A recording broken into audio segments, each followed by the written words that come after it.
E aí galera, sejam bem-vindos a mais um Workbox da Escola Revolution. Mais uma vez, vocês estão vendo minha cara aqui, eu sou o Murilo e esse é o Victor Harmachuk. E aí galera? E essa semana a pergunta que eu tenho pro Harmachuk é sobre o Mixer Brush. Primeiro eu descobri que ele usava bastante foto nas pinturas dele, eu não sabia. Ultimamente só. Ultimamente, ok. E uma coisa que ele sempre comenta é sobre a ferramenta do Mixer Brush, que ele sempre usa, mas eu ainda acho muito confuso, não sei como que funciona.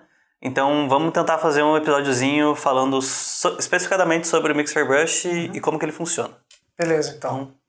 Eu vou continuar daquela imagem que a gente tinha visto antes. Certo. Então assim, a ideia do Mixer Brush é principalmente ele serve para manter essa quantidade de informação que eu tenho, né? Essa que é a coisa que eu faço mais. Então é muito importante que quando for mexer com o Mixer Brush, ó, então aqui a gente vê, né, que eu comecei com essa foto. Eu posso até, na verdade, eu vou continuar dessa foto aqui antes de ir para essa etapa. Vou deixar um pouquinho mais fraca ela, né, mais perto do valor que eu tenho ali da minha imagem. Sim. E eu vou meio que gerar uma imagem. Tem um atalho gigantesco do Photoshop que é Ctrl Alt Shift E. Tá? Ctrl Alt Shift E, ele é tipo um combo, faz tipo um fatality. Não, Ctrl Alt Shift E. É tudo Akuma, né? O Ctrl Alt Shift E, ele faz com que todas as camadas de baixo, ele cria uma camada nova, né, com todas juntas ali.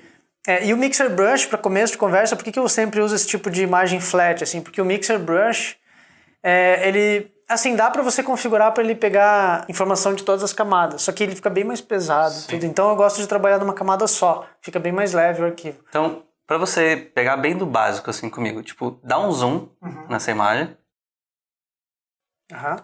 E agora me mostre o funcionamento desse... Esse cara aqui, ó, então eu tenho... Se você aumentar esse pincel, dá pra perceber que ele é só um quadrado, assim, né? Com uma texturinha e tal. E se eu pegar, ó, se eu der um sample, né?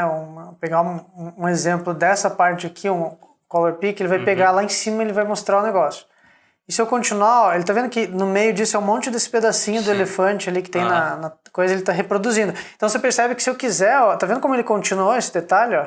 Né? Ele continuou esse vinco da parede, né? Então é principalmente para isso que ele funciona, né? Ó, então se eu quiser continuar esse mesmo detalhe aqui, ó, eu continuo e ele mantém um pouco dessa característica, certo?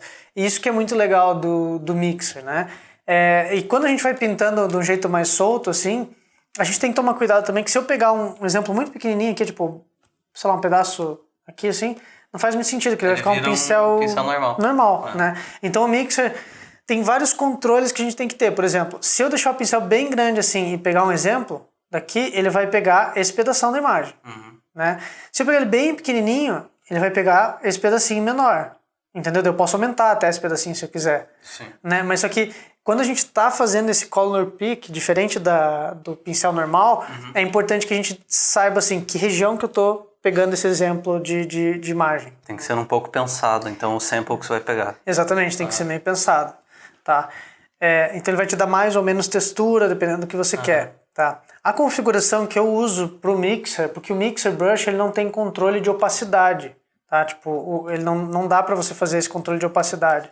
O meu ele tem, mas não é exatamente opacidade. Tá vendo que eu consigo deixar ele fraquinho, né? Ó, tá bem fraquinho. O Mixer não tem, você tem que controlar pela transferência, tá? Que é uma outra propriedade que é parecida com a opacidade, mas é um pouco diferente. Então, eu ativo essa transferência. Se tiver desativada, ó, tá vendo que aqui, ó, se não me engano, a transferência é o que tá dando, ele não deixa opacidade. Sim. Ele só deixa esse fluxo aqui, ó, na transferência. Pela pressão da caneta. Né? E fluxo pela pressão da caneta. Então esse fluxo é que vai fazer essa opacidade funcionar, tá? E não a opacidade mesmo que ele não permite. Se eu deixar sem esse fluxo aqui pela caneta, daí ele vai ficar 100%, eu não consigo fazer ele fraquinho mais. Né? Uma outra coisa importante que a gente pode regular aqui, para esse tipo de coisa é importante de ver esse espaçamento do pincel. Percebam que normalmente os pincéis mais padrão do Photoshop, eles vêm 15, 20, isso já é bem espaçado, tem uns que é 5%, assim, é muito, muito pertinho uma pincelada da outra. Né? Esse aqui eu deixo ele bem, ó, tá 78% o padrão dele. Tanto é que quando você arrasta, você vê os... Cada imagem, exatamente. E se você deixa perto, vai travar seu computador. Se eu deixo muito próximo aqui, ele começa a ficar bem lento. Aí eu passo, aqui até que tá indo. Mas ele, dependendo da resolução e da distância que você pega, ele vai começar, você faz a pintura e ele vem depois, assim, chegando, sabe? Então, por isso que é legal manter um espaçamento alto aqui, né? Até para você manter a textura, porque senão ela vai virar só um risco normal, né? E você pode usar ele como detalhe também. Por exemplo, ó, esse aqui já é uma coisa um pouco mais... Deixa eu voltar esse arquivo no original dele. Porque esse aqui já é uma coisa mais para pintar, para fazer pinceladas, né? Então o espaçamento você também pode configurar ele para ter informações mais... para adicionar detalhes de um jeito um pouco menos abstrato. Por exemplo, se eu pegar um pincel... pode ser o bolinha, mas... Aqui, pode ser esse esférico mesmo. E aumentar o espaçamento dele, bem aumentado. Tá vendo que tá uma bolinha bem separada da outra aqui. E eu pegar um exemplo aqui de cima, ó, eu posso duplicar esse detalhe, tá vendo? É como se eu fosse uma cópia, copiando e colando, né? Só que quando você tem um pincel quadradinho, a bolinha não serve muito para essa arquitetura aqui. Mas se você quer, por exemplo, eu quero duplicar essa coluna aqui. Você pega e faz, ó, tá vendo?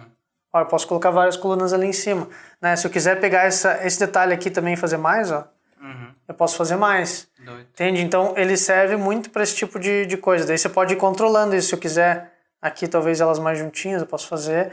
E isso te dá, é claro, fica meio recortado ali, mas isso é uma base para que você consiga depois editar e pintar, né? Sim. Pelo menos essa densidade de informação que a construção tem, você já está conseguindo reproduzir.